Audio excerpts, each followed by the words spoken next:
Everyone. It's great to see you all here. And welcome to those of you who are tuning on via live stream. You've probably gotten a lot of email answered as you have been on the other end of this. We are so happy this evening to be having our final Faith in America event this evening. Faith in America is a series we've run this year where we've brought major thought leaders, activists, intellectuals, thinkers, theologians together with the community to talk about the pressing issues of the day, the pressing issues that have grown daily since the beginning of the year. We've had Michelle Alexander, Bill Moyers, Ruth Wooden, the ACLU president Anthony Romero, Cornel West, Nobel laureate Lema Bowie, and we've also had a chance to highlight our own students and faculty, Wesley Morris, Gary Dorian, Jerusha Lamptey, and Lisa Thompson. Union is a seminary. We are an educational institution. We offer masters and a PhD. But in addition to being a place where students come and sit in courses, we also are an institution with a long history of seeing as part of our educational role publicly engaging issues and having discussions that involve the community, particularly around moral and ethical questions that haunt our nation, indeed our world. And we are very pleased this evening to finish off the year with having here to speak with us Union's own visiting professor of public theology and activism, the Reverend Dr. William J. Barber II. So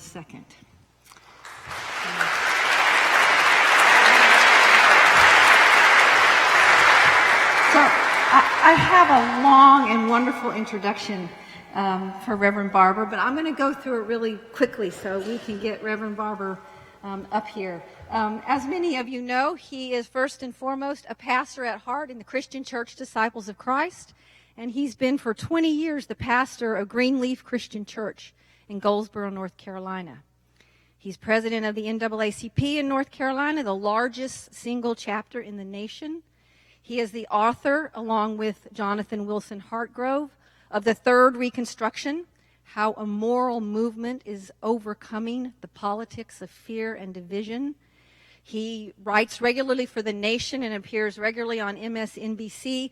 He is known to be a voice that, in the midst of a nation increasingly driven by fear and hatred, to be someone who is committed to building an inclusive roadmap for positive social change. He is the chief architect of the Moral Monday movement, which I imagine most of you in here know about, which began in 2013 to combat political extremism, beginning in North Carolina. He is also, most recently, the president of Repairers of the Breach.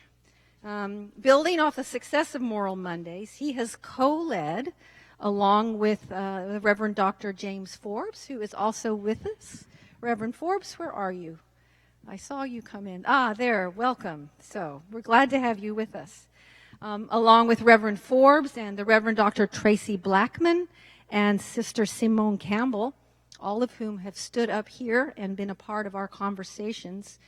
They have started what is called a revival. It's time for a moral revolution of values. It's a national tour to rally and train faith and community leaders to reach across party lines and advocate for change. Earlier this month, and at an event at the National Press Club in Washington, D.C., Reverend Barber and his colleagues, including, importantly among them, Liz Theo Harris of the Union's Kairos Center for Religion, Rights, and Social Justice, and Larry Cox, both of whom are here at Union. Liz and Larry, where are you? Stand up so we can see where you are. So big leaders alongside Reverend Barber in this. They announced a year-long nationwide audit of race, poverty, and militarism, which will coincide with the 50th anniversary of the Reverend Dr. Martin Luther King's seminal Poor People's Campaign. Conducted in the months leading up to the 50th anniversary of the Poor People's Campaign, the audit will shine light on the facts, figures, and faces of those most impacted by systemic poverty, racism, and militarism over the past 50 years, and produce for us all a clear framework for a 21st century relaunch of King's original campaign. We are very honored this evening to have with us Andrew Barber, Reverend Barber's son. We're happy, as always, to also welcome his team, Yarrow Allen, who will begin with a cultural presentation, and Roz Pelez and Charmaine Fletcher. Are all of you all here? Can you stand up so we can see you? Roz, Charmaine, Yara. Welcome, welcome, welcome. Always happy to have you here.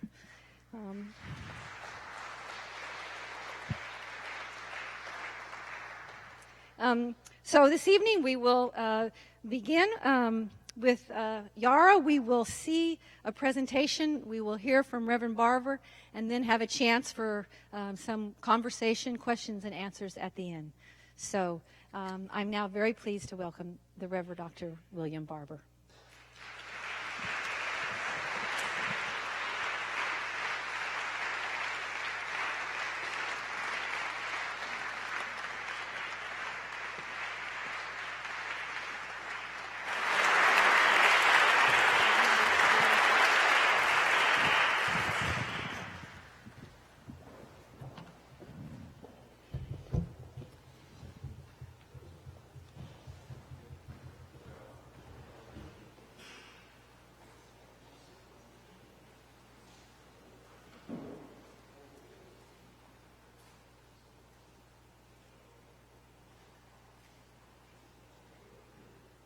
Healthcare is a moral issue. The environment is a moral issue. Addressing the disparities in our criminal justice system that impact black, brown, and poor white people is a moral issue.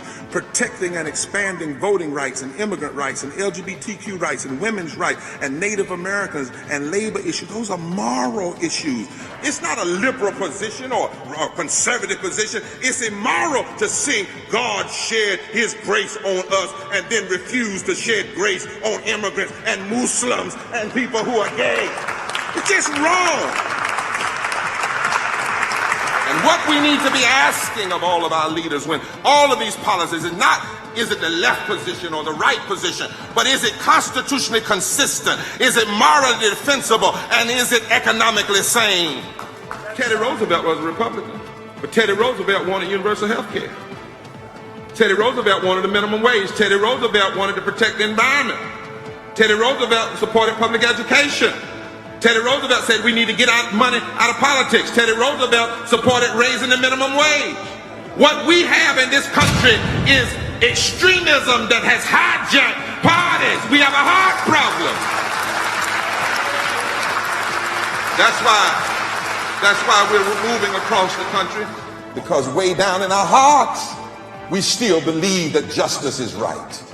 Down in our hearts, we still believe that right can be actualized, justice can be mobilized, and meanness can be neutralized. We need a movement that refuses to accept going backwards. And I'm here to tell you, the reason we got Baptists in here, and Methodists in here, and Jews in here, and Muslims in here, and folk that just believe in a moral universe is because that God or the Spirit, however you want to say it, decided that in this season he needed some social and moral defibrillators. We must shock this nation with the power of love. We must shock this nation with the power of mercy. We must shock this nation and fight for justice for all. We can't give up on the heart of our democracy. Not now, not ever. Is there a heart in the house tonight? Is there a heart in the house tonight? Is there a heart in Boston tonight? Is there a heart in America tonight? Moral dissenters must stand up again today, not just in our sanctuaries of safety, but we must carry the sanctuary into the public square. Hallelujah! God, the glory, revive us again.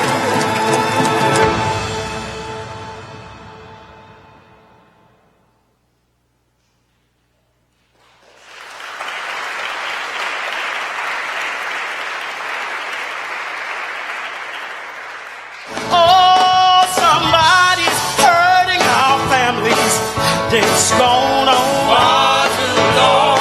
Yes, it's gone on far too long. I tell you, it's gone on far too long. Oh, somebody's hurting our families, and it's gone on far too long. And we won't be silent anymore. And we won't be silent anymore. And we won't be silent anymore. Could it be that if we don't get afraid, God knows the troubling of the war? God respects the poor. God exalts the poor. God cares for the poor. God feeds the poor. God remembers the poor. God helps the poor. So when Jesus quotes this Deuteronomy 15, he quotes this phrase not because he's condoning poverty but he's reminding us that God hates poverty. That God has commanded us to end poverty by forgiving debts, by raising wages, by outlawing slavery, by restructuring society around the needs of the poor. And that we'll only have the poor with you always if we're disobedient to God and God's will and God's commandments. My friends, economic sustainability, living wages is a moral issue. Education is a moral issue. Healthcare is a moral issue. The environment is a moral issue. Addressing the disparities in our criminal justice system that impact black, brown, and poor white people is a moral issue. Protecting and expanding voting rights and immigrant rights and LGBTQ rights and women's rights and Native Americans and labor issues, those are moral issues. And right now, because of the lawmakers blocking health care, we can't get the medical insurance or the assistance that we need. No parent in America should have to bury their child for a lack of medical expense. I tried my best, and within 2 months of senior year of high school, I was accepted into college. First one in my family, first one in my neighborhood. But then I received an email. The email was something like this: because you have undocumented parents, you must pay out-of-state tuition. And if you know what the price out-of-state tuition is, then you know that for families like me, for families who are first generation here, that's financially impossible. That's right. I'm an educated woman. I'm a privileged woman. I can speak 3 languages. I have gas in my car, food on my table, money in my pocket. Here I am, a grown woman, a mother to a daughter who, on many days, too many that I'm ashamed to admit, afraid to walk out of my home with this thing on my head, the hijab. I got a 10-year-old son, his name is Ian, and I had to have a conversation with him.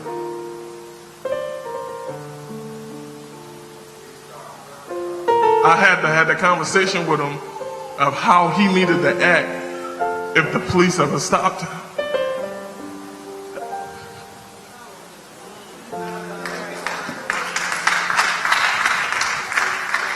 I had to tell my 10-year-old son that if they stop you, don't move too fast. If they stop you, put your hands up so they can see your hands. If they stop you, be polite. Say yes, sir.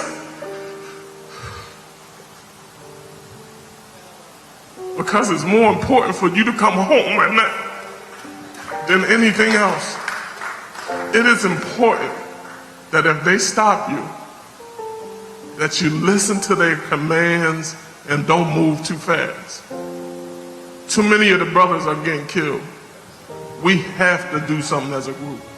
Sometimes God needs a thing created to move us from lip syncing to action. We are humbled to host this holy convocation for the purposes of Tikkun Olam, to repair our world, to heal a world that sorely needs healing. Today we stand as truth tellers, witnessing to the pain and the suffering caused by the injustices within our community and across our country. We gather to declare that we need a moral revival, a radical revolution of values, and we are called on the prophets of old from the sacred texts of the world's religions We come together, red, yellow, black, and white, people of faith, for sustainability, for humanity, for our children, for 7 generations to come.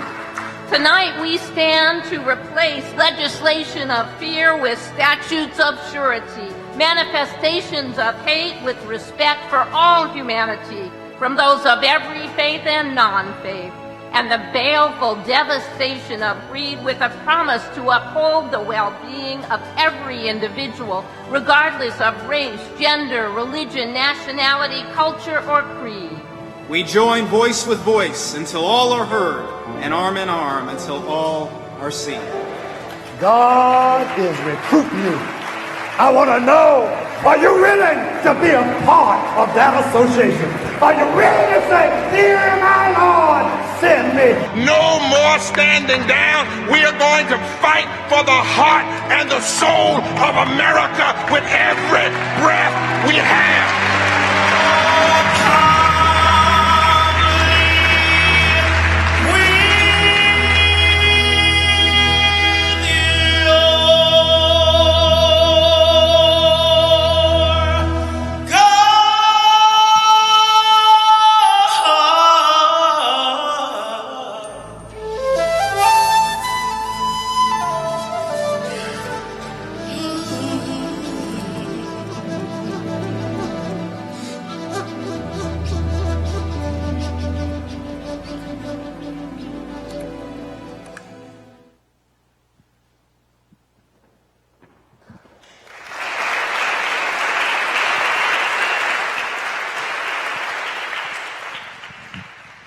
Good evening, everybody.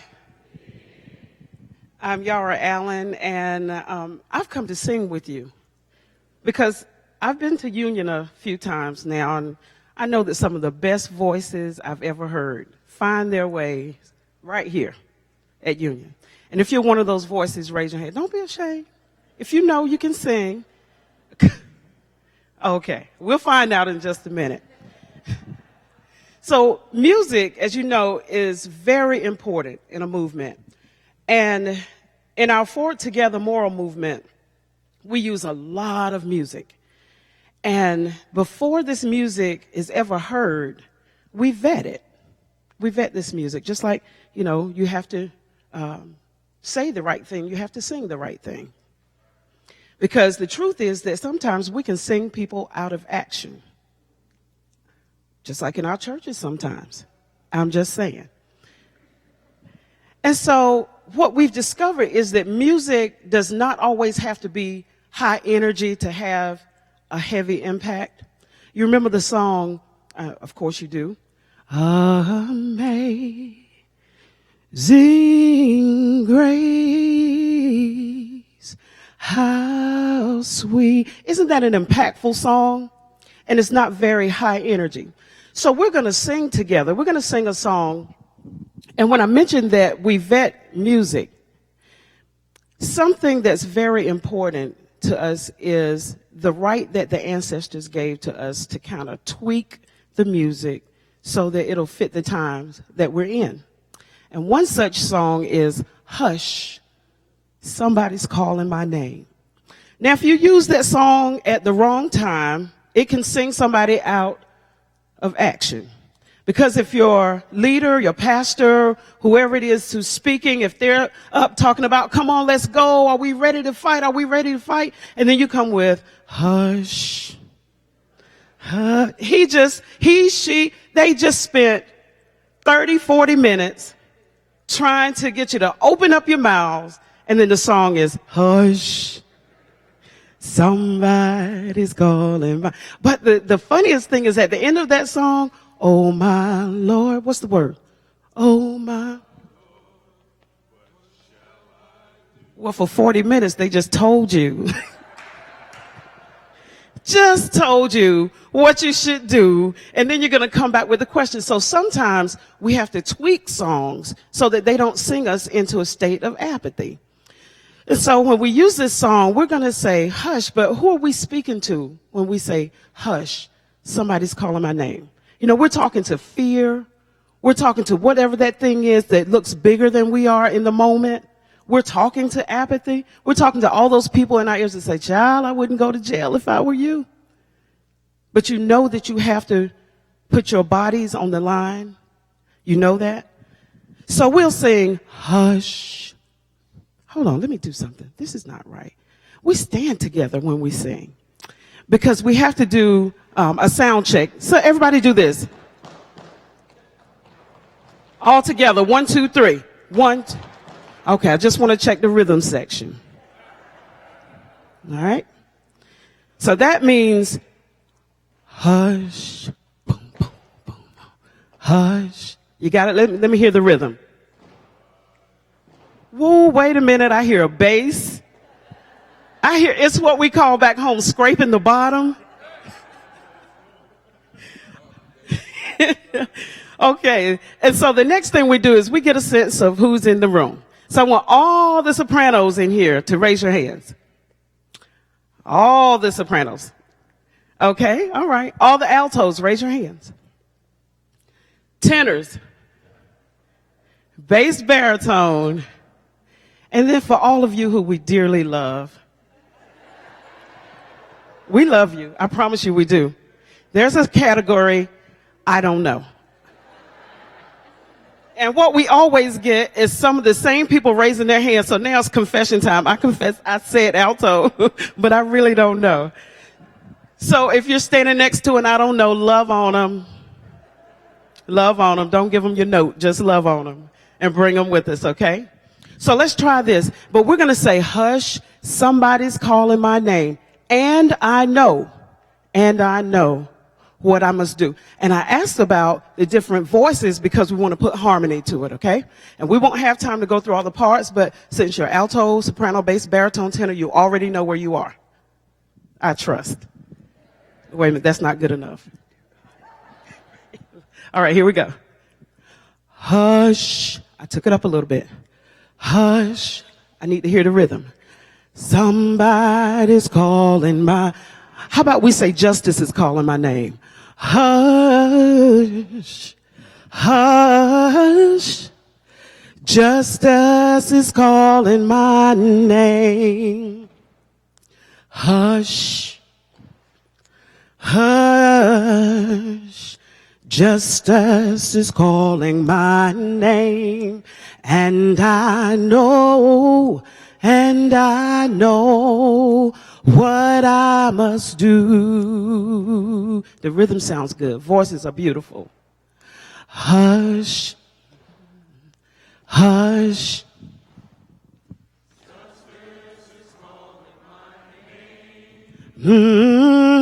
Hush. Hush. Justice is calling my name. Hush. Oh.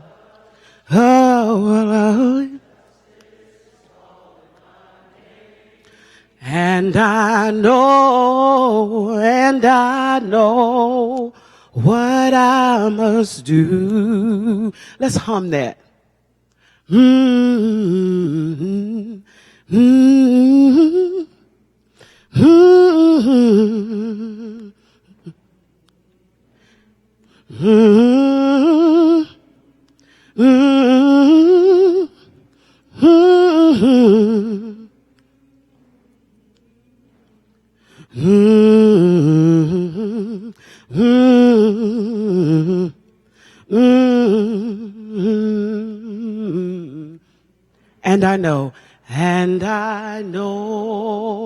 And I know what I must do. And I know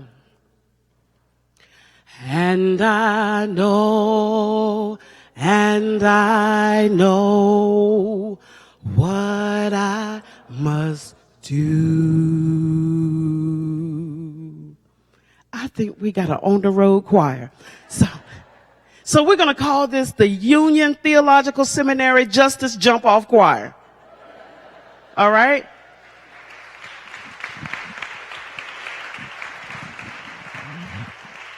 Now, you already had choir rehearsal if you were listening to that video. There's a song that we sing everywhere we go. We take this song. Some of you know it and can sing it better than I can. And if you do, come and help me on the mic. The song is Somebody's Hurting My Brother, and it's gone on far too long. Now, this is a call and response. So I call to you, somebody's hurting my brother, and it's gone on. Yes, it's gone on. It's gone on.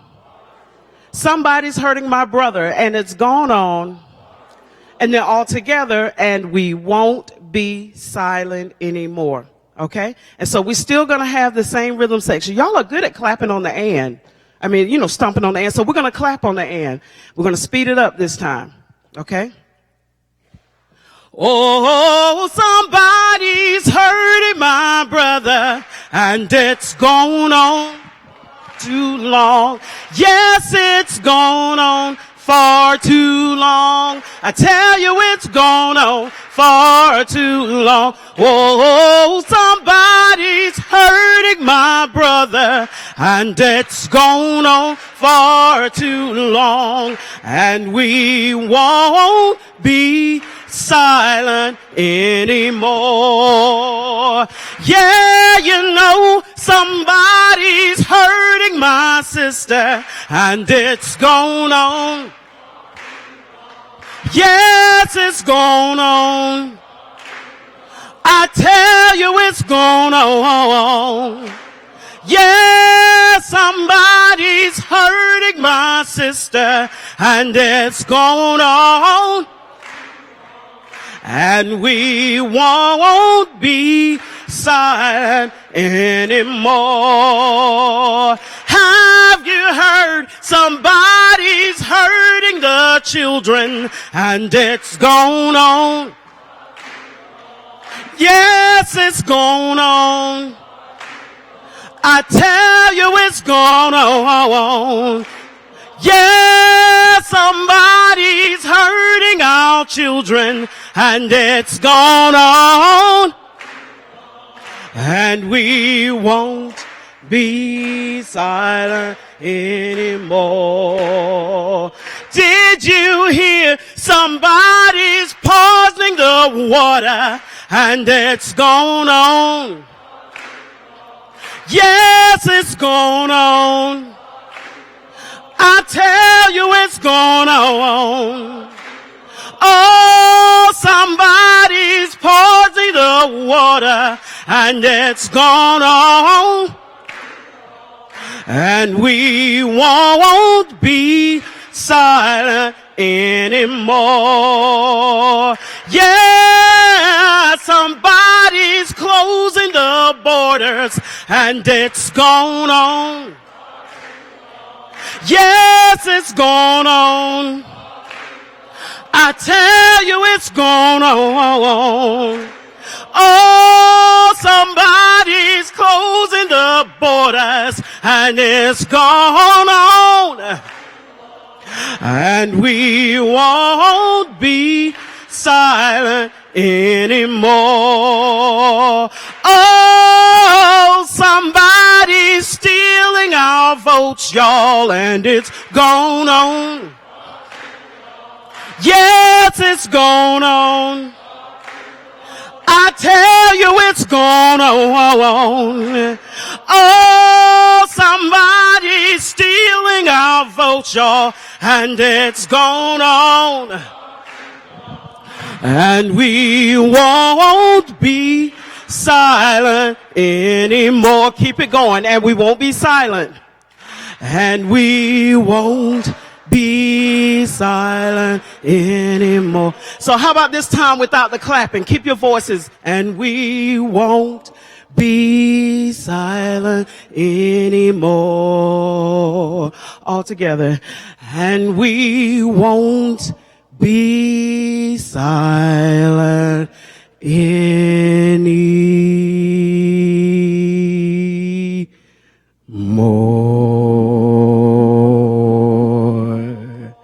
Great.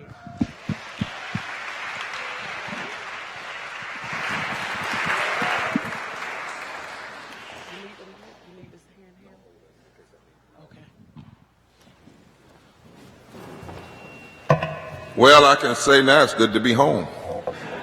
I couldn't say that a few years ago, Madam President, but I can say this is home. Thank you, Andrew.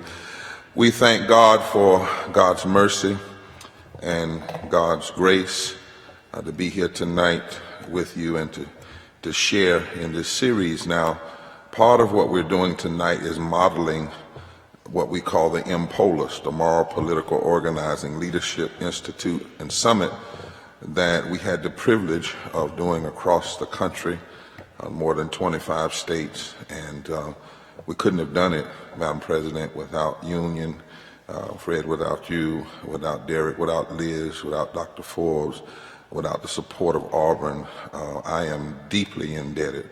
You have to understand, when I was a young seminarian back in the 80s, I often read about Union and read about many of the scholars that came from this place. Walter Wink, for instance, helped me greatly. Emerson Fosdick, who inspired Sam Proctor in some of his writing, helped me greatly. The Niebuhr brothers and Paul Tillich and all of those. My last paper in seminary actually was on Paul Tillich. And so I have been sometimes a little giddy about being up here.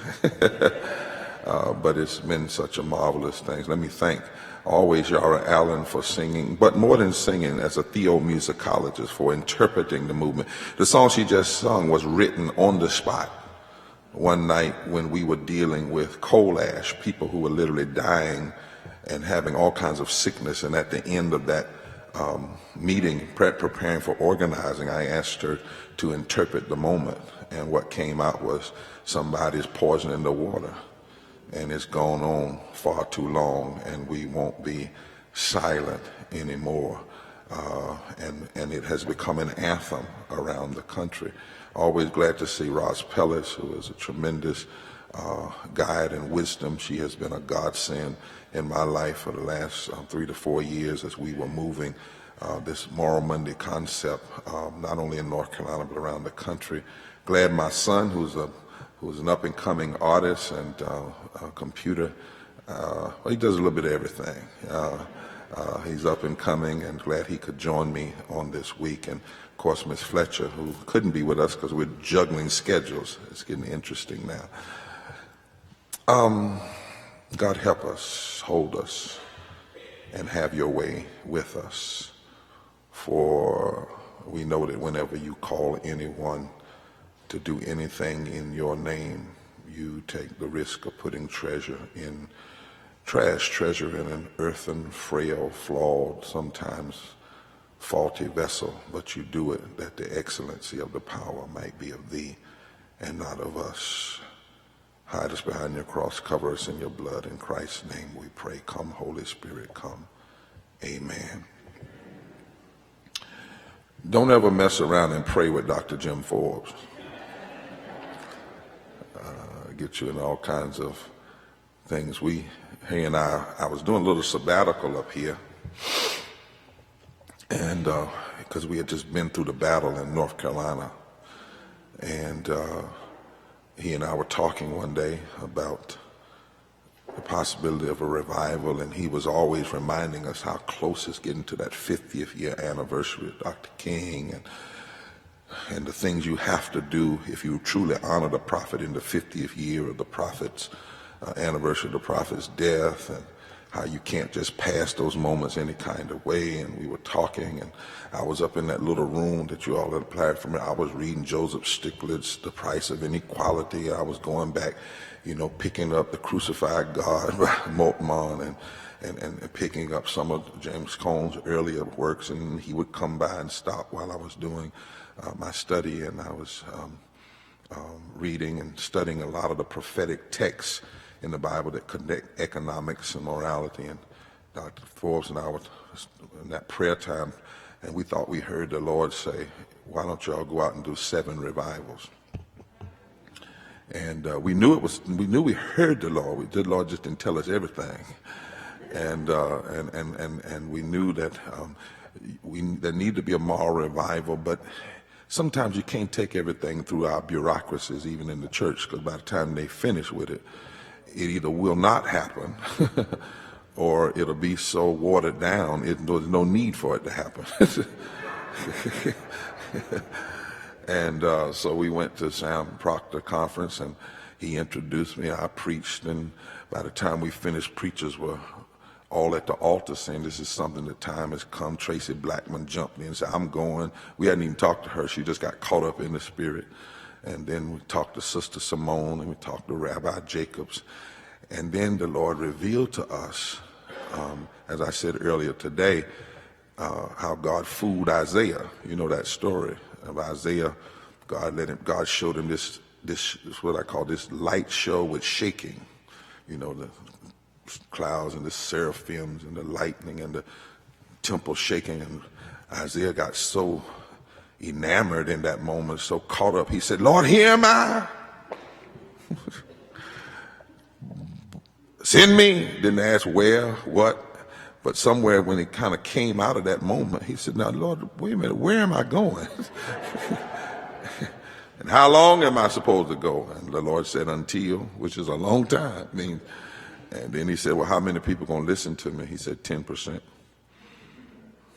said, but that 10% will become a mighty remnant of revolution.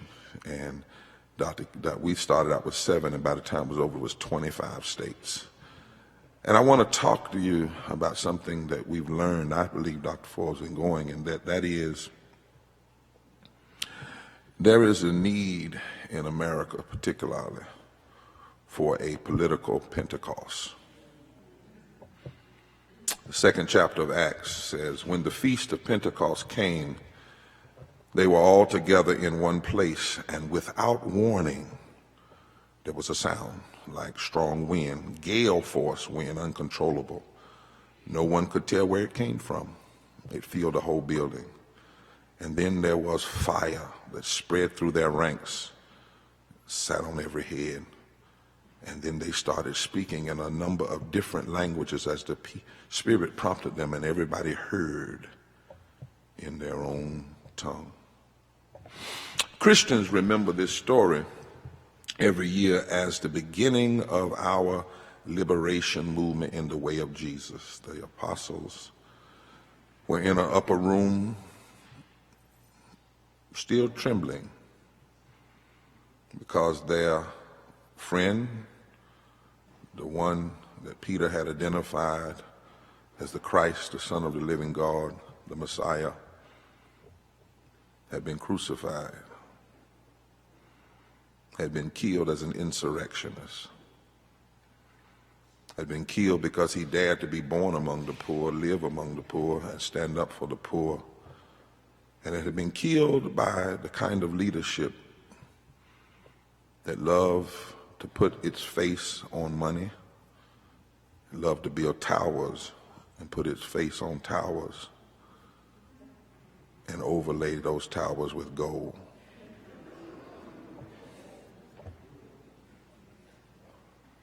Leadership that was loud and brash, would turn its police force on you, would use its military to change the narrative at any moment. And that leadership, that dominating, authoritarian, lying leadership, had crucified our Lord, because he nonviolently would not submit to the empire. And they were in the upper room still trying to figure all of this out. And Pentecost came. Prophetic and liberationist Pentecostals in America recall it with special devotion, because Pentecost is central to our understanding of how the Spirit interrupts the world's systems and offers us a new way forward in every moment of crisis. But this text has an even broader application in our moment, because I believe, and I think Dr. Forbes and Sister Simone and Tracy and others you here would believe we are in deep need of a political Pentecost, a moral revolution, if you will, a revival. Pentecost is about a new thing. It's not simply the next chapter in an ever-evolving story, but a radical new thing, an interruption, if you will, of the way things are that brings about transformation for everyone, even Herod and Caesar. Thomas Kuhn called it a paradigm shift. The founders of this nation talked about it in terms of revolution. Dr. King referred to it as the Zeitgeist. But whatever you call it, there are times when a deep moral crisis demands that the way we have framed things up until now are insufficient. It is manifestly clear, I believe, that we are living in such a time, and this text from Acts helps us to see how in this moment we need this political Pentecost. We need a new tongue. We need a new fire. And we need a new wind. If we get our language right, we can start to see some new things. And if we see by the light of a new moral illumination, we can start to feel a new wind blowing across this land. And that's why I wanted you to see what you may not have seen on CNN or MSNBC on those videos. Something is happening out there. Getting our language right, a new tongue. We have inherited a language that is too puny for the crisis we face.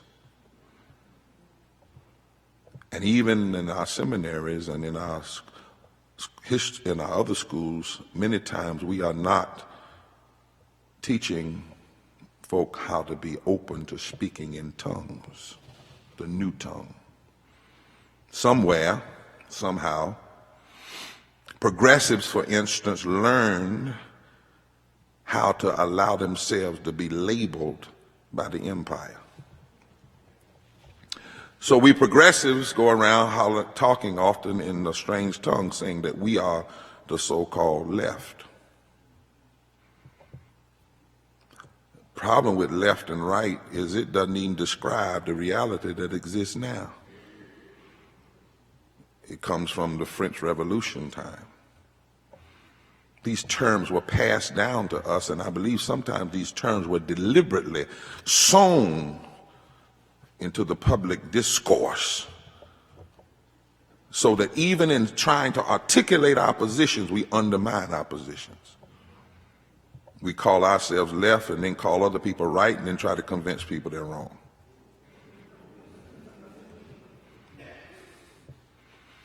Liberal versus conservative is too puny to challenge the extremism we're facing now.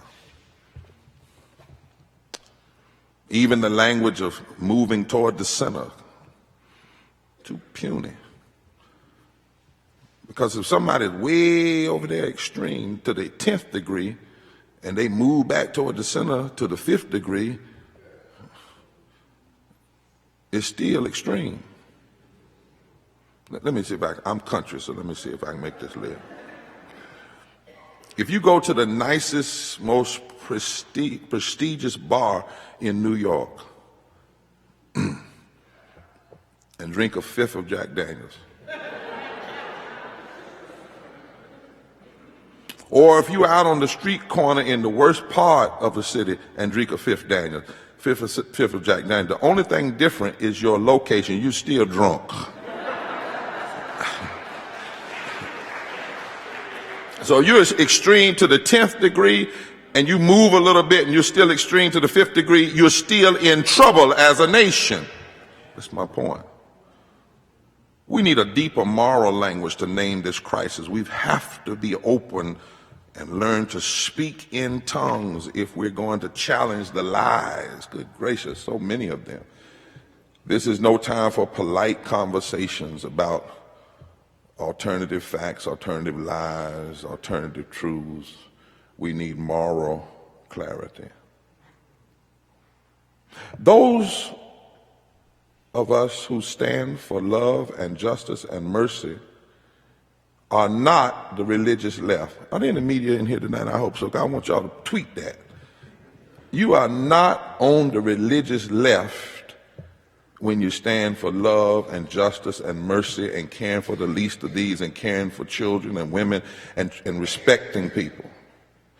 And those who say that the only moral issues are being against the homosexual community, against abortion, for prayer in the school, for private property rights, for gun ownership, and for promoting that Jesus is a founding member of the NRA, they are not on the religious right.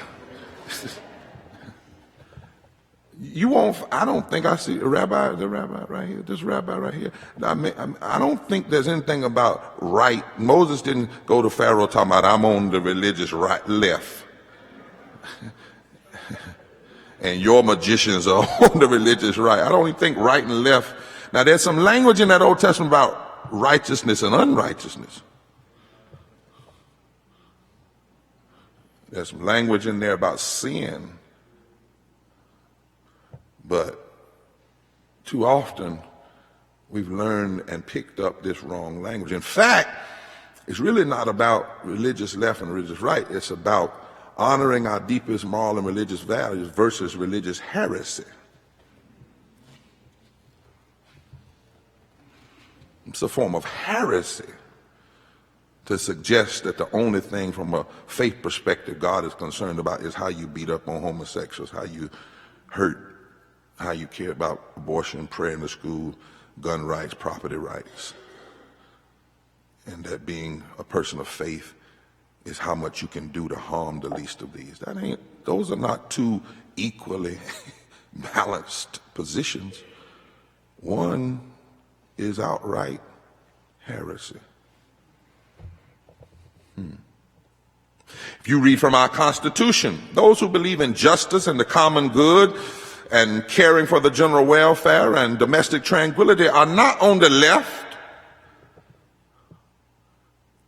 The establishment of justice is the heart of our Constitution. Caring for the common good is at the heart. It's the foundation. It's not on the left. Welfare is not a left word. It's in the Constitution. Domestic tranquility as opposed to domestic trauma and traumatizing immigrants is not a left position. It's at the heart of who we are. And so we, like those disciples, we can't go into this moment we're in now or deal with it with an old tongue. We've given up too much. We must receive a new tongue because we need to use moral language to critique public policy, because the gospel is deeply political. It's not Democrat or Republican, but it's deeply political. And there has to be a challenge to the empire, whether it's the prophet Nathan saying to David, "Thou art the man," or it is Jesus standing up in the middle of Roman society when the 99% was ruled over by the 1% and declaring, "The Spirit of the Lord is upon me to preach good news to the poor," the Pentecost. We need moral language. Moral language can reframe and critique public policy regardless of who's in power. A moral movement claims higher ground than merely a partisan debate, something that's bigger than left versus right. We have to reframe the conversation, not to talk about left policies and right policies. Let me suggest, here's one way we do. Maybe we should be talking about political violence versus nonviolence and raising that question in the public. Are you on the side of political violence? Or are you on the side of non-violence? Where did I get that from? Well, Coretta Scott King, when she was asked on occasion, Miss King, tell us about violence since your husband was assassinated. after he left 306 of the Lorraine Hotel and stood out on the balcony at 6:01 April the 4th, 1 year exactly to the date of preaching at Riverside. She said, "Oh, violence is far more than my husband being shot. Really, it was the violence that occurred before he was ever shot." She said, "Poverty produces a deadly kind of violence." She said, "In this society, violence against poor people and minority groups is routine." She said, "I remind you that starving a child is violence." That's a different way of talking. Suppressing culture is violence. Neglecting school children is violence. Discrimination against a working man is violence. Ghetto housing is violence. Ignoring medical needs and health care is violence. This was before we were even having the debate about the ACA. This is Coretta talking about violence. Contempt for equality is violence.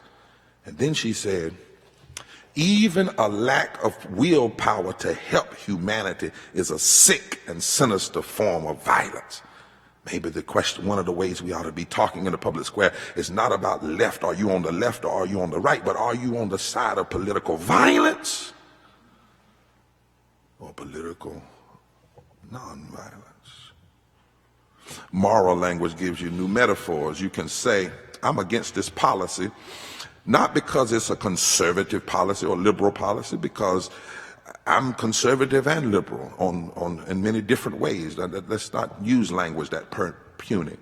I'm against this policy because when I view it, it's constitutionally inconsistent. When I look at the fundamental foundations of the Constitution, it's morally indefensible, constitutionally inconsistent, morally indefensible.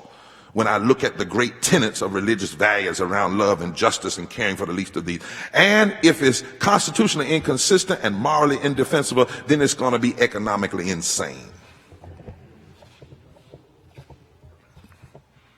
That's what Joseph Stiglitz was getting at when he said the cost, the price of inequality.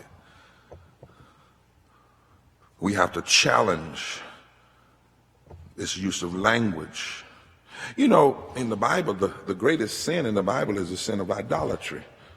And the second greatest sin that has ever existed is whenever people worship themselves, worship their power, worship their position, then it produces injustice toward other people, especially those on the margin.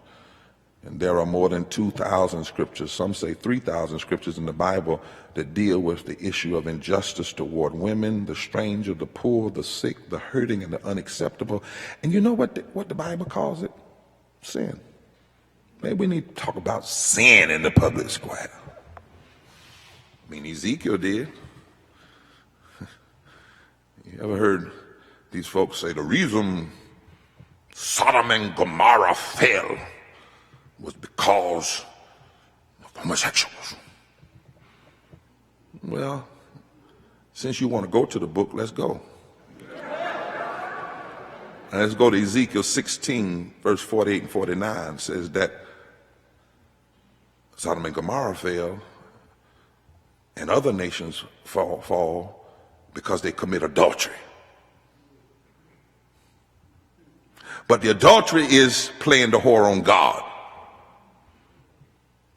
And when you play the whore on God, the way you do that is you mistreat the poor and the needy. And that's why Sodom and Gomorrah failed.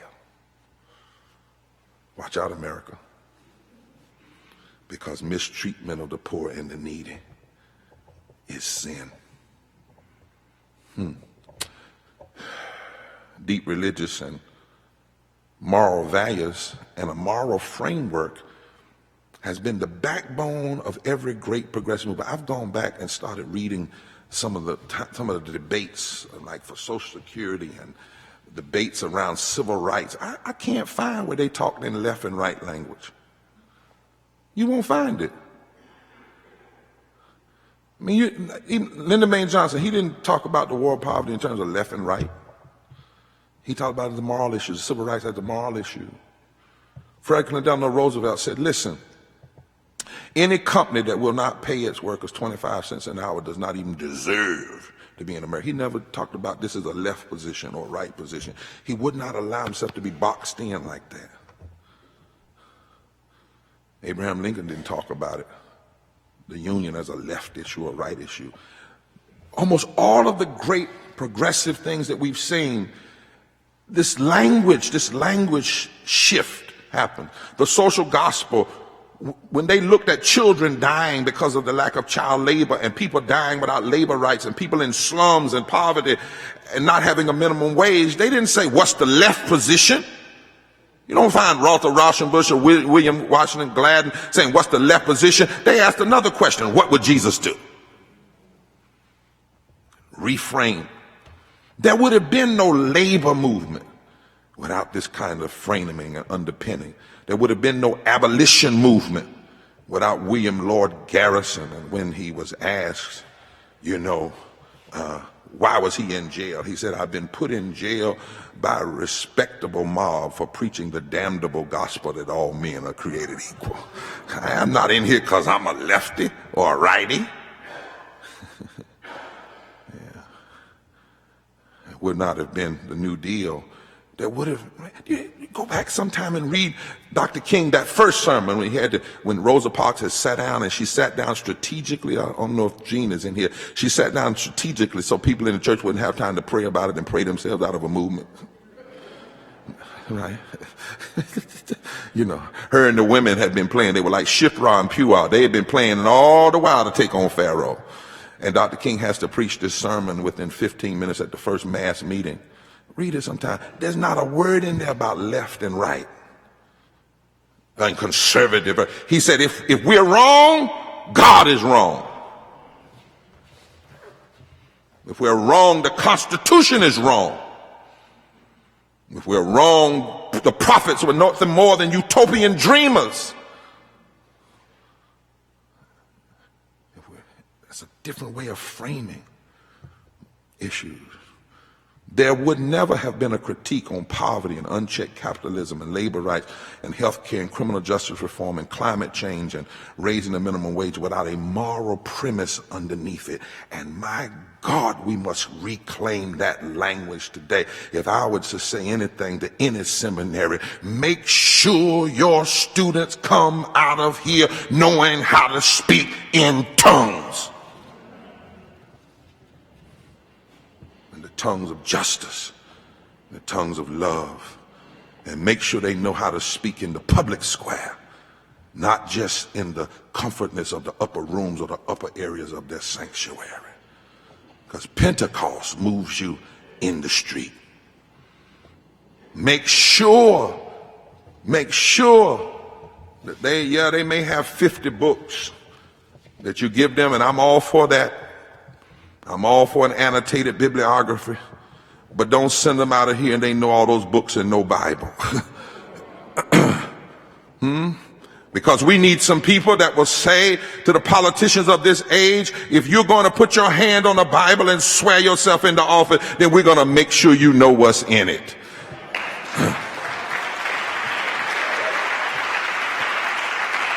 If you've got the audacity to invite 1,000 so-called evangelicals to meet with you in your tower to somehow consecrate your unholy efforts, then we're going to be the ones to challenge them with the word. Since they claim they know it, we want to ask them, what does the Lord say? Do justice, love mercy, and walk humbly before your God. What does the Lord say? Woe unto you who legislate evil and rob the poor of their rights and make women and children of their prey. When you don't want to pay people a living wage, but then you want to go to church and claim that everything is all right, we're going to lift up what you ought to be hearing from James 5. All the workers you have exploited and cheated, they cry out for judgment.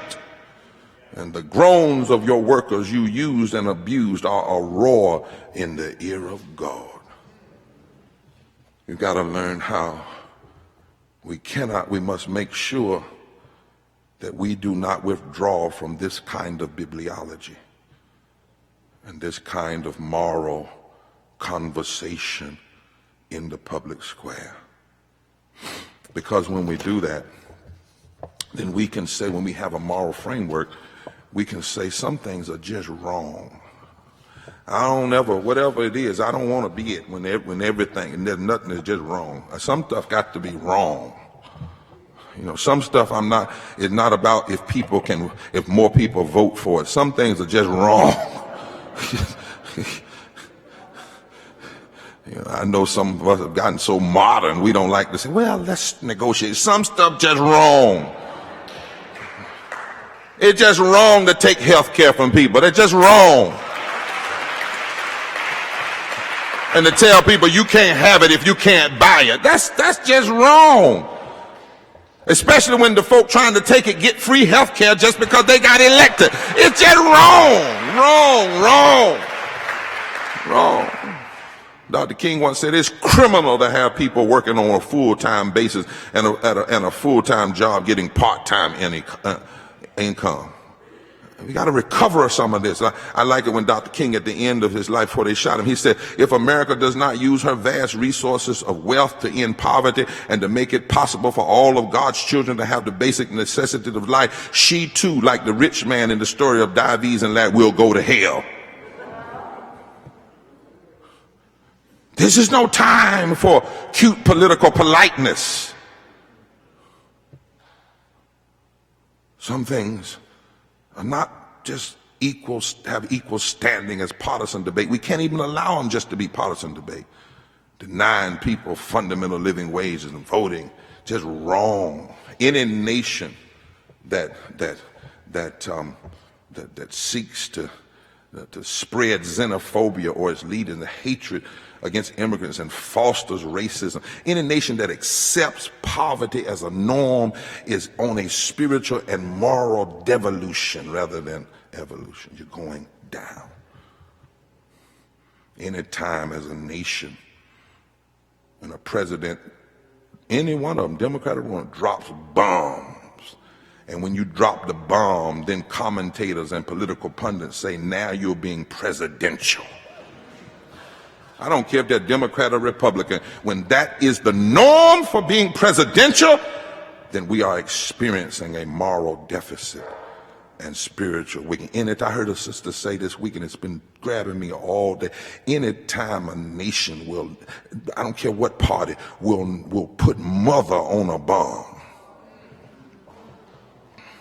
When mother is supposed to mean creation and bringing life, and then you put mother of all bombs, that is a sign of something much deeper malady than mere partisan discussion. So we've got to have some things just wrong. It's wrong to blame our economic challenges on the poor while we give welfare to corporations. It's wrong to scapegoat the Muslim and immigrants for violence perpetrated in America when America hadn't even owned its own violence that is perpetrated in foreign policy, and that most of the violence that comes here is domestically grown. It's wrong to put somebody over the Justice Department who is turning the Justice Department into the adversary of justice. Some things are just wrong. It's wrong to give tax breaks to corporations and attack public education, deny people. And it's not just wrong politically. As I said, it's not left and right. You can read scripture after scripture after scripture after scripture that says it's wrong. So we need to reclaim moral and constitutional language. That's point number one. Point number two is Pentecost. We need a new fire. And I like the image of the way it says it's set on the head, because that suggests to me it's not just about being emotional, it's about illumination. We need new moral illumination. We need to really wrestle. I know everybody's ready to fight, but sometimes before you fight, you need to know how you got in the fight. How did we get here? And, how did we get here? How did, for instance, runaway money get us here? Just like runaway money got Jesus killed. Corporate media gave Donald Trump more than $1 billion of free media and helped to legitimize those attitudes in the minds of so many, allowed him to bring his extreme policies. I don't want to say mainstream, he brought them out clearer in the stream because they've always been there. Citizens United, that anti-people, anti-worker law that treats corporations like people and people like things, that was born through an unholy backroom intercourse between some members of the Supreme Court and big business, helped us get here. It allowed, for instance, the Koch brothers to contribute $400 million in 2012 alone, 10 times more than many of the largest unions. 400 million. That's how did we get here? We need some illumination. That's what Pentecost is about. How did we get here in terms of race, for instance? Writing for the New York Times, Princeton historian Neil Irvin Painter said, you got to stop for a minute and understand what we're seeing is call and response in America. She said, here is the iconography of a tragic traditional American call and response, what we're seeing right now.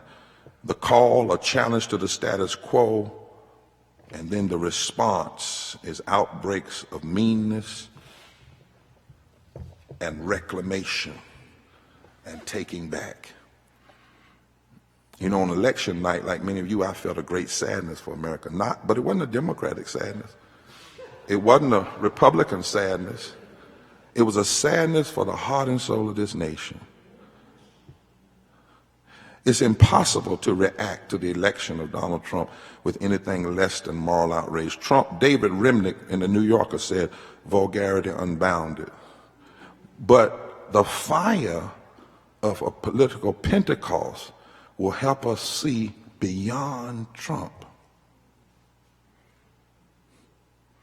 Just like the fire of the first Pentecost allowed those disciples to see beyond Caesar and beyond just Herod.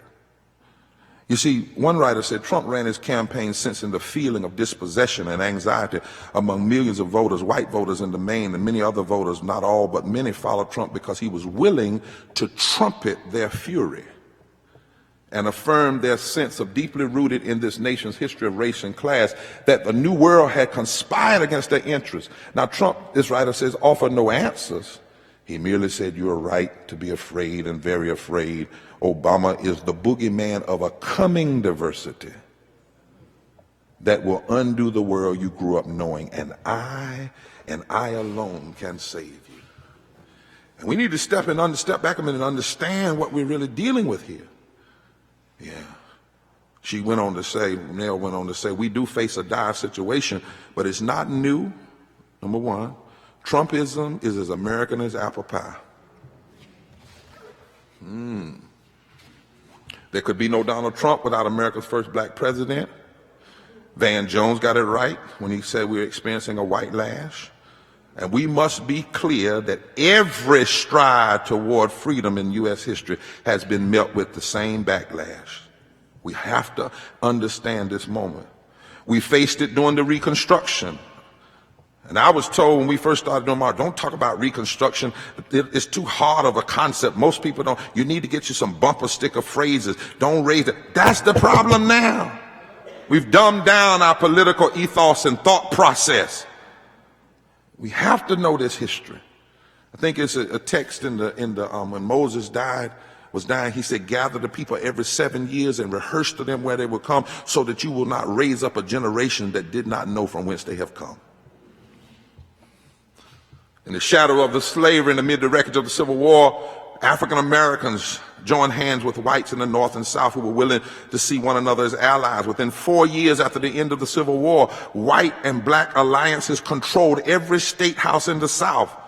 Therefore, they were shaping the nation. Together, they elected new leaders. Almost all of the Southern legislatures were controlled by either a predominantly black alliance or a strong interracial fusion coalition. They hammered out new constitutions from a deeply moral perspective. If you know this history, then you can begin to understand why at the very time, if you register 30% of the unregistered voters in America, in the South, and they connect with whites and Latinos, you have a new South and a new nation. So if you know this history, you understand why are we seeing some of the things we're seeing. Fusion coalitions 150 years ago, they built the first public schools rooted in moral language. Southern constitutions in the 1860s made education a constitutional right and framed it as a necessity because of God's moral law. In fact, where I come from, the Constitution of 1868 in North Carolina has a clause, Article 11, Section 4, beneficent provision for the poor, the children, and the unfortunate and the orphan is the first duty of a Christian civilization. That's 1868. They declared that beneficent provision for the poor and the unfortunate is the first duty. The first duty. Can you imagine that being the new Constitution coming out of slavery? They were talking about labor rights in 1870s, 1880s. They expanded the ballot. And expanding the ballot is deeply theological. Because see, the only way you can deny the ballot to someone is you must say they're not a citizen. In order to say they're not a citizen, you're saying they're not a human being. And if you say they're not a human being, you're saying they're not a creation of God. So to deny the ballot is to make a theological decision. And post-slavery, black and whites working together opened up the ballot. They said it's immoral. They shifted the criminal justice system. But within 4 years, First Reconstruction faced powerful opposition. Many former Confederates saw black citizenship and interracial alliances as sin. They saw them as illegitimate. They organized the Ku Klux Klan to terrorize white people first, whom they saw as traitors to the way of righteousness. Then they attacked leaders, then the deconstructionists, they began to wail against taxes because they believed it was a sin to raise taxes in order to lift up the very people that you had disenfranchised before. They wanted states' rights so that nobody could tell the state. They wanted their own enclaves of righteousness according to their mindset. They did not want to see all of this coming together. They despised public education because they didn't believe some children were legitimate and should be trained.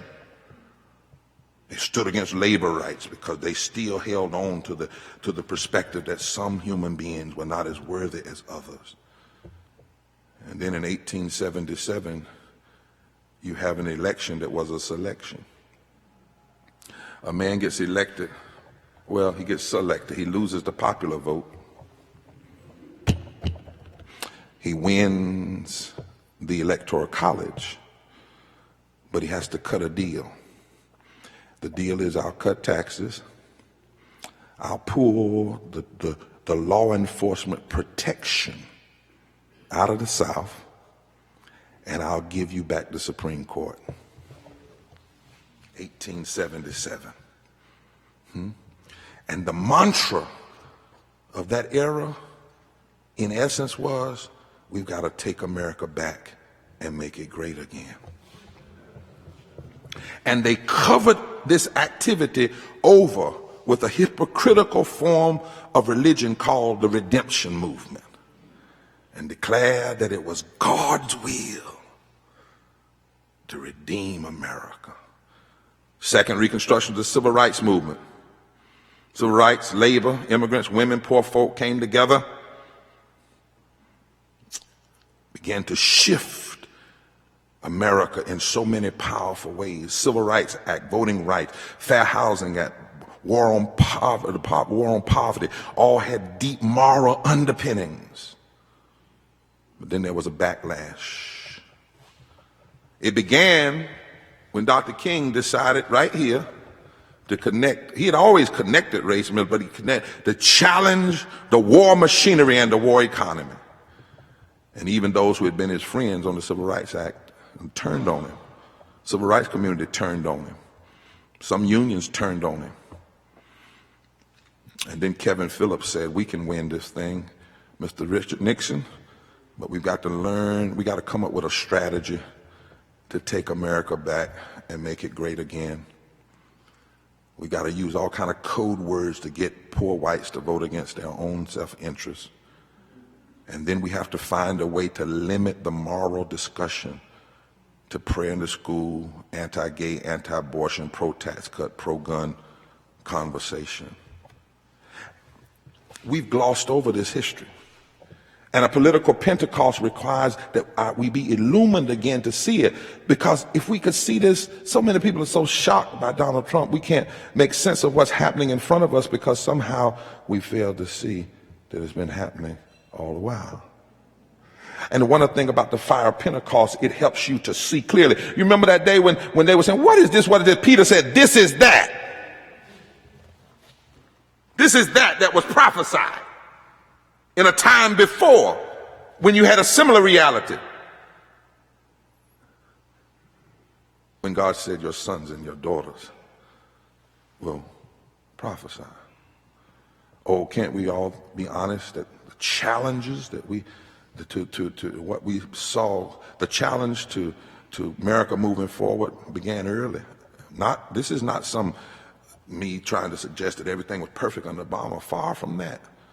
But for many people, some people disagree with Obama on policy, like me and some of you. But some people disagreed with his very personhood. And everything they did was rooted in that.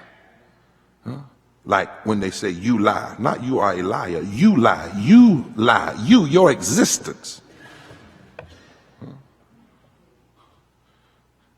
So Neil Painter then comes back and says, without Barack Obama, there's no Donald Trump. Trump is obviously unsuited for the job of president, but he was the nominee most suited to answer the call and response that is so characteristic of America. And to those that say, well, I'm not sure if race had any impact. You know, there are a lot of progressives now trying to find the economic silver bullet. Because we never want to deal with the race-class analysis together. Philip Klinkner, a political science at Hamilton College, an expert on race relations, he pored over data and said, whether it's good politics to say it or not, the evidence from the 2016 election is clear that the attitudes about blacks, immigrants, and Muslims were the key component of Trump's appeal. Empirically, he says that.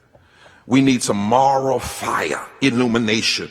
If we're going to deal with it, if we're going to overcome it, if we're going to be a movement in the midst of it, you have to know how we got in this place. And we need some moral fire to help us see clearly how this history shapes our present reality.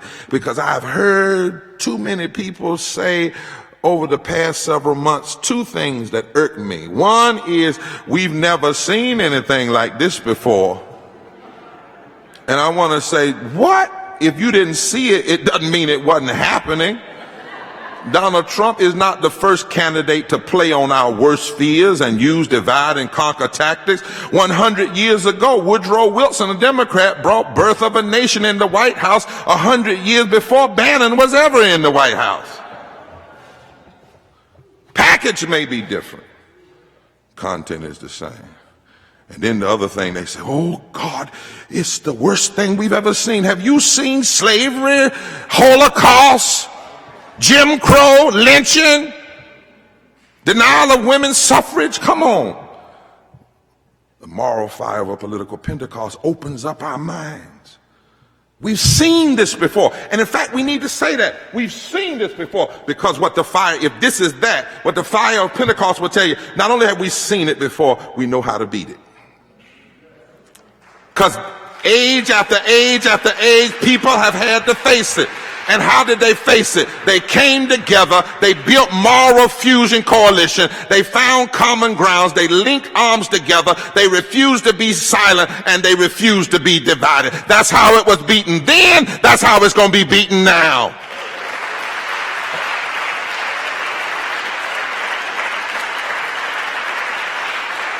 In fact, I want somebody to find this sermon by Dr. Walter Wink. I read it one time. I can't find where it is. Called The Blessings of an Enemy. you know, all the way, you know, like talk about the Spirit, but in the way he did it and connect the social justice. And I've been thinking about that sermon because under Dr. Forbes, in the fire, sometimes the fire of Pentecost gets in my mind, and when the fire illuminates you, you don't see everything the way other people see it. And so I've been strange. When people say, aren't you sad? Well, I've been hurt. I've cursed a little bit during this time. I mean, really, you know, but then when the Holy Ghost gets to working and that fire gets inside my mind, it shows me something. It says, wait a minute, Barber, wait a minute. If they had to turn back the playbook on the 1960s and pick up the white Southern strategy to win, if they had to lie and make up stories about widespread voter fraud and win, if they had to gerrymander voting district and fight tooth and nail in the courts to win, if they had to go all the way across the ocean and get a foreign government to help hack the emails to win, that must mean you're strong, because the blessing of an enemy sometimes is the enemy points out your strength, because the enemy wouldn't cheat you if the enemy could beat you on level ground. Oh, I'm telling you, the fire.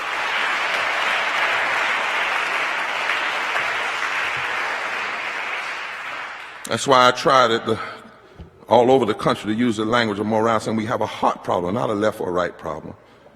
But any good doctor knows that even if the heart has been shocked back to life, it may still require surgery. And they tell me you don't ever do surgery on the heart these days without first doing an MRI. And the fire of this political Pentecost says we need, those of us who want to work on the soul and the heart of the nation, need to make sure we do our examination. I'm saying to my progressive, stop trying to find one thing that went wrong. We need an MRI, and that MRI that will help us understand and know where to do the surgery is M, morality and values, R, racial justice and diversity, I, income and economic injustice. Yeah. And if we do the MRI with the illumination of Pentecost, then we'll see what's really going on, and what we really have to stand against is not just Trump, but we have to fight racism and poverty and the war economy. And those three things still make up that unholy trinity that impacts so much of who we are. Yeah. And we can also, the fire of a political Pentecost would say to us, as the young folks say, don't get it twisted. Trump didn't win in November simply by appealing to the white working class. I'm not saying that the economic pain of white folks isn't real. I'm just saying they're not alone. Poor white people are hurting, just like poor black people and poor brown people. And the wealthiest cabinet in this nation's history is taking power because we can't let the dividers get away with pitting poor white people against poor people of color. And that's the other thing. The political Pentecost, this MRI, morality and values, race and discrimination, income, will help us. If we're going to deal in this moment and we're going to organize in this moment, we have to stay together in our critique. Race and class and the war economy has to be the triad way in which we engage in our critique, and we have to be real careful to understand that the folks that have created this mess are not stupid, shrewd, because you got to ask a serious question. We have 8 million more poor white people in America than poor black people. And yet many of them have been persuaded to elect candidates who promise to end health care, defund public education, deny living wages, despite the fact that 64 million families live on less than a living wage, while 400 families make $97,000 an hour. There are 104 million people living below twice the poverty line. The richest 400 families in America own more than the bottom 50%. 1% own 42% of all the wealth. 57% of all African Americans make less than a living wage. That's a race issue and a class issue, all bound up together. And what are these folk using that they can bamboozle people? That's a real serious question. See, this political Pentecost illumination, these are serious questions we have to ask. when 22 states passed 2010 passed voter suppression laws and draw race-driven unconstitutional apartheid-like congressional and state legislative districts in states that represent the highest growth in black and brown voters, states that have 50% of black voters, 234 electoral votes, and 44 senators. While at the same time we have less voting rights protection than we had August 6, 1965. We have more than a class problem at work. We don't fix this by just finding the economic argument. When Ryan McConnell in the Congress, not Trump, long before Trump, Ryan and McConnell and Boehner obstructed reinstituting the Voting Rights Act for over 3.5 years before Trump. Strom Thurmond didn't obstruct the 1957 Civil Rights Act but 24 hours. Ryan McConnell and Boehner worked to obstruct fixing the Voting Rights Act for over 1,300 days. And in the 2016 election, while we all talking about Russian hacking, before the Russians ever hacked anything, which they did, but before they did, Ari Berman reminds us we had 868 less voting places in minority, African American, and poor communities. And not one serious question or one serious hour out of 26 presidential debates, Democrat and Republican, about the Voting Rights Act. Not one debate on living wages, Democrat or Republican. One full debate. Something else is going on here. Let me show these maps, and I want to show you something. Does I have a hand mic? I just want you to see. These are, since this is supposed to be part of teaching, this is where we went.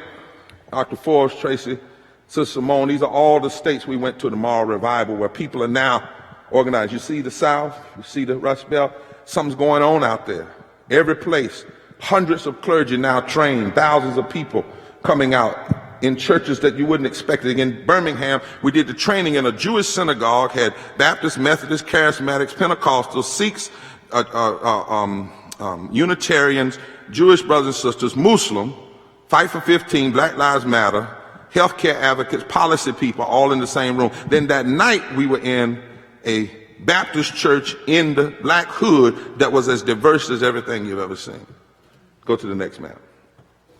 On September 12th of last year, every one of those places at 11 o'clock simultaneously, hundreds of people walked into governors' offices to serve notice that we are now calling for a higher ground moral declaration. And more than 10,000 clergy and activists sound for. People say we can't be unified. That happened last year on September the 12th. All at the same time, walked in and sat down. Didn't get arrested that time. Next one. Then when you look at this mapping, you see the poverty rate, the darker areas being the poorest. Go to the next one. See the child poverty rate, the darkest being the poorest. Look where they are. Go to the next one. See the states without a living wage, the darkest being the poor, being the ones without. Next one. Lack of Medicaid, see the darkest being without. I'm trying to show us under the fire, the illumination of a political Pentecost, why we can't just have a class argument to deal with what we're dealing with. Now, next one. The various states that you have voter suppression, go back. You have the lack of Medicaid expansion, go back. Go back the other way. You have no living wage, go back. You have child poverty at a high level, go back. You have poverty at a high level. Now go all the way to the end.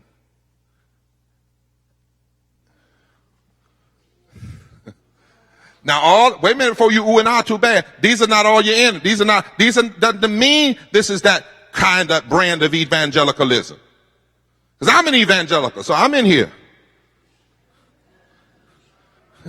Dr. Forbes got a bunch of cousins down here in United Holy Church, and they're not the one. See, we automatically see that, oh Lord. No, this is the harvest. This is right There are people all over this area that want to hear not a Democratic argument, not a Republican argument, but a new moral argument. And through the fire of Pentecost, we can see that there's possibility in Judea. There's possibility in the othermost parts of the world. There's possibility in Samaria. There's hope. And that's why finally we need a fresh wind. Bring this up for me. We need a fresh wind. Language and vision or illumination and fire are important. But the text says the first thing that happened was the wind. The wind. We need a new moral fusion movement blowing in every community across this land. You've heard me say it before, the same folk who are attacking public schools attack health care, the same ones do that, attack the LGBT community, the same ones that do that, attack labor, attack Muslims, attack the immigrants, attack voting rights, attack living wages. And if they're cynical enough to blow a foul wind, then we have to be courageous and yielded enough to be a part of a fresh wind. Because America needs more than a strategy to win back some seats for Democrats in 2018. We need a new moral Pentecostal wind, a ruach of sort that begins to blow against racism and poverty and the war economy. We need a wind that will blow us right out of this chapel, right down south, right in the Rust Belt, right in the Wheat Belt, and even in the places of New York that some people feel are off limits. We need the kind of wind that blew them out of that upper room, and they were no longer afraid of that Caesar who loved to build towers. We're no longer afraid of that Herod who built and put his money on the faces of the corn. And I'm convinced that some of what we're seeing is the last gasp of an order that is passing away. Pentecost in Acts tells us that 2,000 years ago, people were impressed by folks speaking in other tongues that weren't their own. Tongues got the ears' attention. The fire caught the eyes' attention. But the real miracle of that day was the wind that blew people together that otherwise would be torn apart. The text says the spirit, that wind, touched the men and the women. It galvanized them. One writer says to us in this moment, he says, the combination of economic anxiety, the insatiable greed of the Koch brothers and their ilk, and a barely subliminal racism against a black man serving in our country as president set the stage for what we see now. He says, and then Donald Trump appropriated much of Sanders' rhetoric about Wall Street, bankers, billionaires, and the globalized economy. He added his own Trumpian vitriol against immigrants, African Americans, Muslims, gangs, drug dealers, and women. And to many people, they bought the con. But then this writer says, but history shows that just getting rid of Trump will not fix everything that has gone wrong in the United States. Focusing on his obvious personality disorders may be entertaining, but it's not a winning strategy. This is a historical moment of realignments and transformations here and around the world. There's a fire wind. And Donald Trump is merely a symptom.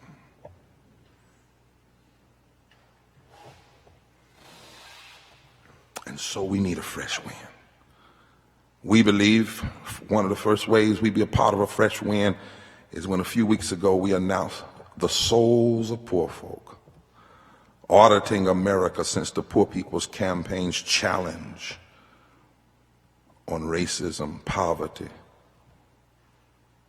war, and national morality. Dr. Jim Forbes for years has been saying, you don't pass the 50th anniversary of a prophet's death without evaluating what the prophet stood for, where you are and where you aren't.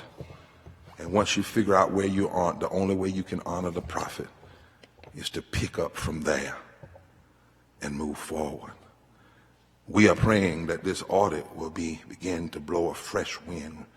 We've got economists and poor people and historians and preachers and clergy sitting on this panel doing seriously, where are we? What? Not in the last 4 years, but in the last 50 years. Not Democrat or Republican, but let's examine the very foundations and the factors that have impacted America on our deepest, what should be our deepest moral concerns. Economic sustainability and poverty, healthcare, education, environmental justice, women's rights, criminal justice reform, the proliferation of guns, voting rights, immigrant justice, not just immigrant right, immigrant justice. Where are we? Where are we? And then, secondly, where's Liz? Come a little closer. You know, Kairos has been working on this, and you know, Kairos is God's time, and I believe in God's time. God brought Kairos and the Moral Monday movement together, the Moral Revival movement together, because we can't just have a piece of an audit. We've got to have a movement. And so we believe in this moment, we've got to not just keep the focus on Trump, but we've got to focus on how do we challenge these systems that create these symptoms. And so we must have a revival, a reclamation, a reimagination, an implementation of the Poor People's Campaign. We got to have it.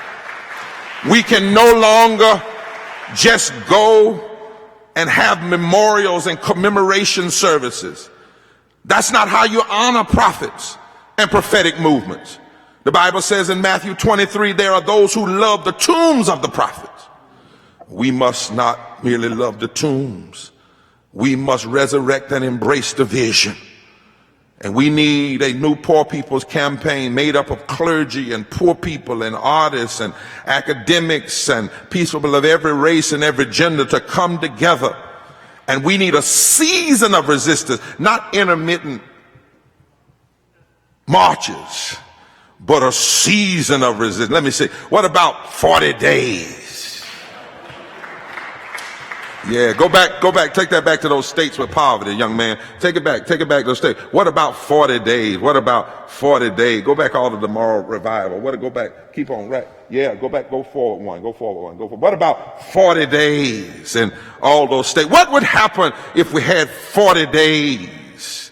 Let's just say in 2018. What about starting on Mother's Day, 40 days? And what if we had clergy, Jewish and Muslim and imams and poor people leading groups of 25 or 50 into state capitals, and then groups of 100 going straight into the Capitol, not only outside in Washington, D.C., but right over to Ryan's office and right over to McConnell's office? And what if we had an agenda out of this audit? And what if we began to sit down and every day they had to arrest us for 40 days? And what if we took a part of the Poor People's Campaign, Liz, but where they went to D.C. and set up camp, what if we set up camp in 25 states and camp in the District of Columbia? And what if Union had 3 of those days where the president and students and others would lead something into the Capitol in Ryan? What if every seminary across the country holding hand with poor people and people without health care and immigrants? I mean, what if?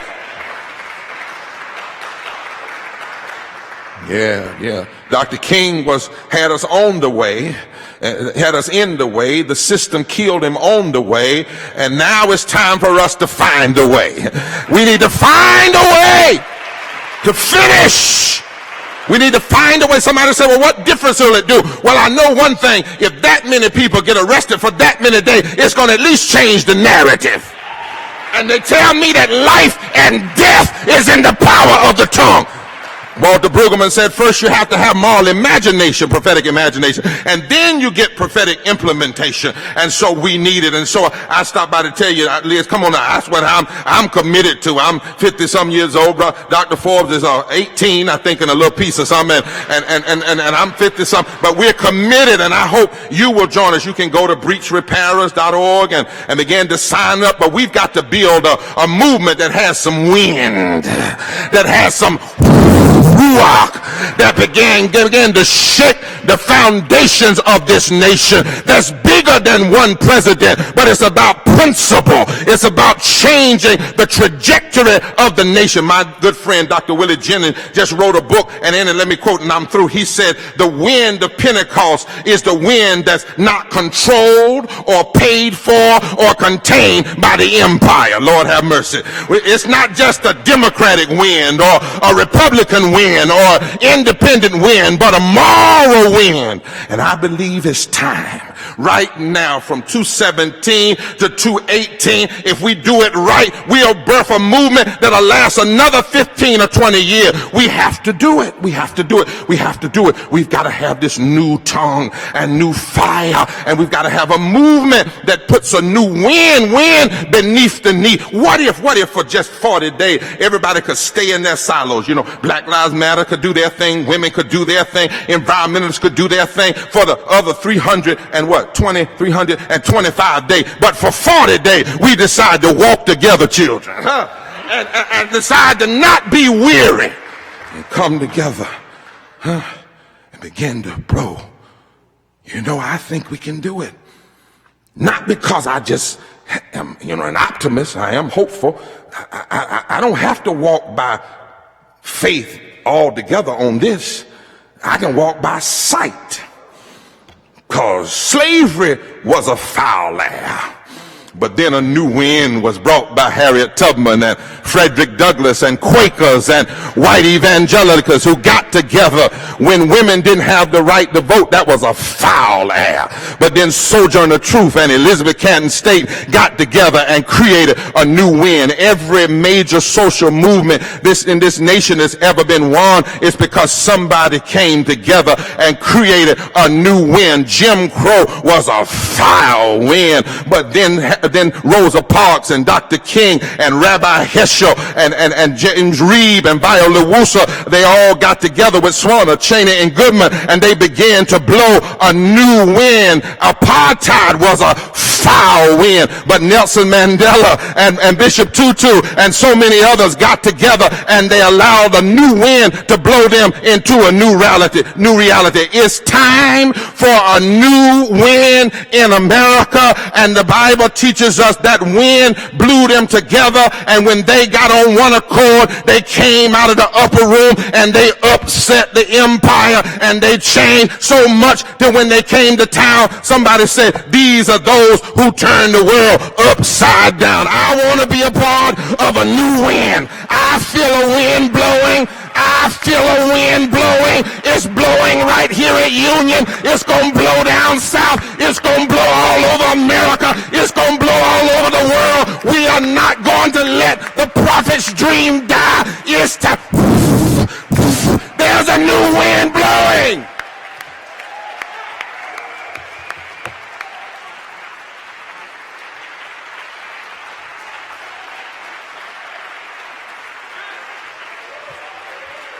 If I was at my home church, I'd say, touch your neighbor and ask them, do you feel the wind blowing? Touch them. Say, do you feel the wind blowing? The wind of hope, the wind of love, the wind of justice, the wind of righteousness, the wind of mercy, the wind of truth. I feel a new wind blowing.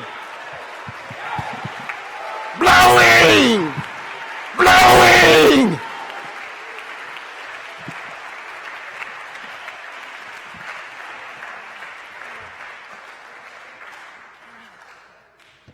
Thank you, Reverend Barber.